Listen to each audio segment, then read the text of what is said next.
हमारे साथ है मुलायम सिंह यादव के सगे छोटे भाई राजपाल यादव जी। राजपाल जी, क्या माहौल देख रहे हैं आप और क्या संभावनाएं दिख रही हैं आपको? माहौल अच्छा है, पार्टी के हित में सब माहौल है और समाजवादी पार्टी की एक लहर चल रही है। सब एकजुट होकर समाजवादी पार्टी के लिए कैंपेन कर रहे हैं और सब समाजवादी पार्टी को वोट दे रहे हैं। सब एकजुट हैं? ये सिर्फ कहने की बात है, वाकई एकजुटता आई है? नहीं, सब एकजुट है। ये सब अफवाहें हैं कि एकजुट नहीं है, सब एकजुट। सर, अखिलेश जी आपके भतीजे हैं, शिवपाल जी आपके सगे भाई हैं। जब परिवार में मतभेद हुए, पार्टी मतभेद हुए, आपकी बड़ी एक इम्पोर्टेंट भूमिका है, अहम भूमिका है, पर्दे के पीछे आपकी भूमिका रहती है। तब किस तरह आपने कोशिश की कि दोनों में सामंजस्य हो और नहीं हो पाया? नहीं, कोशिश की, लेकिन उस समय परिस्थितियां दूसरी थी, नहीं हो पाया। आप सब एकजुट। शिवपाल जी जसवंत नगर से बाहर प्रचार नहीं कर रहे हैं, पार्टी उनकी सेवाएं नहीं ले रही है, तो ये संकेत तो कहीं ना कहीं बता रहे हैं कि अभी भी दूरियां हैं। अरे नहीं, 19 के आज के बाद वो प्रचार पे निकलेंगे। अब ये है कि अपने क्षेत्र के आसपास में ऐसे यहाँ देख रहे थे और सब समाजवादी पार्टी एकजुट है और सब परिवार एकजुट है। राजपाल जी, आपके परिवार के जो भी सदस्य राजनीति में हैं वो तो अक्सर स्क्रीन पे दिखते हैं, टीवी पे, सार्वजनिक जगहों पे दिखते हैं, लेकिन बहुत कम लोग होते हैं जो पर्दे के पीछे रह के मजबूत स्तंभ की भूमिका निभाते हैं। आप उनमें से एक हैं। ईमानदारी से मैं जानना चाहता हूँ कि ठीक चुनाव से पहले जो भी परिवार और पार्टी में घटित हुआ, जिस तरह के विवाद हुए, लगता है कि नहीं होना चाहिए था, अफसोसजनक था? अब वो तो समय के बात होती है, जो कुछ हो गया सो हो गया। अब सब एकजुट। एक बयान मैं आपके संज्ञान में लाना चाहता हूँ। 3 दिन पहले अखिलेश जी की जब एक रैली थी इटावा में, तो उन्होंने सार्वजनिक मंच से, रैली के मंच से ये कहा, हालांकि शिवपाल जी का नाम नहीं लिया, कि जिसने हमारी साइकिल छीनने की कोशिश की उसको आप लोग सबक सिखाइए। इशारा शिवपाल जी की तरफ था, तो वो हराने की अपील कर रहे थे? नहीं नहीं, ऐसा कुछ नहीं।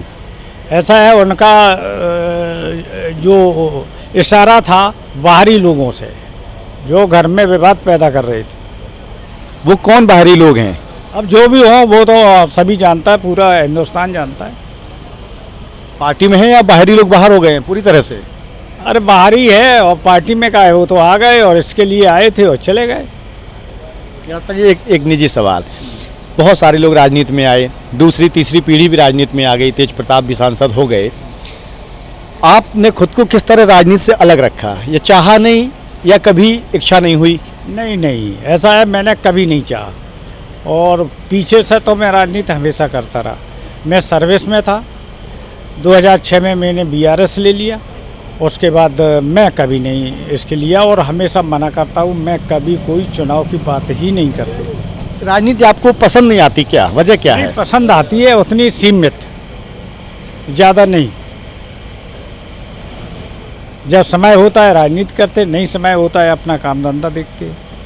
कई बार दाव पेच बहुत अजीब से होते हैं सियासत में। नहीं, ऐसा हमारे पास तो कुछ नहीं है। मैं तो बस समाजवादी पार्टी, जहाँ जो भी प्रत्याशी है समाजवादी पार्टी का, साइकिल का प्रचार करते हैं, साइकिल की बात करते हैं, उसके अलावा मैं कुछ सीखा ही नहीं। राजपाल जी, एक बड़ा अहम सवाल और आखिरी सवाल, मैंने देखा आपके सैफई गाँव में एक भी बस्ता वोटर स्लिप बांटने का काउंटर किसी दूसरी पार्टी का नहीं है।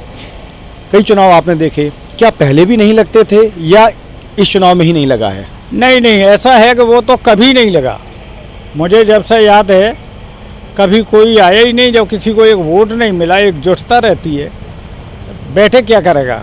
सिंगल वोट नहीं जब किसी का है, न कोई खिलाफ वोट डालता है, और तो बैठ के क्या करेगा? कहीं ये विपक्षी और विरोधियों के मन में डर और दहशत का भाव तो नहीं है कि डर की वजह से ना लगाते हों? अरे नहीं नहीं नहीं, यहाँ जो तो इतने सुरक्षित हैं, इतने कहीं सुरक्षित ही नहीं। चाहे विरोधी हो चाहे कोई हो, यहाँ से ज़्यादा सुरक्षित कोई नहीं है। बहुत बहुत शुक्रिया आपका राजपाल जी। तो ये थे राजपाल यादव जी, जिनका ये कहना है कि चुनाव से पहले जो कुछ हुआ वो नहीं होना चाहिए था, लेकिन उन्होंने दावा किया कि अब पार्टी में एकजुटता है। उन्होंने ये भी कहा कि मतदान के बाद, यानी तीसरे चरण के बाद, शिवपाल सिंह यादव भी दूसरे अन्य जगहों पर जाएंगे, पार्टी का प्रचार करेंगे। और उन्होंने ये भी दावा किया कि सरकार उत्तर प्रदेश में अगली समाजवादी पार्टी की बनेगी। हालांकि वो राजनीति से दूर हैं, एक सीमित दायरे में रहकर राजनीति करते हैं, लेकिन बड़ी साफगोई से उन्होंने मेरे सवालों के जवाब दिए। और कहीं ना कहीं जो एक परिवार और पार्टी में पर्दे के पीछे जो लोगों की अहम भूमिकाएं होती हैं, उनमें से एक अहम कड़ी हैं राजपाल जी, जिन्हें आपने सुना देखा। तो राजपाल जी दावा कर रहे हैं यूपी में अगली सरकार समाजवादी पार्टी की बनेगी, लेकिन फैसला तो आखिर जनता जनार्दन को करना है। और 11 मार्च को ही साफ होगा कि दावों में और दलीलों में कितना दम है। कैमरामैन निहाल सिंह के साथ Raghavendra Dwivedi, news world India, Saifai.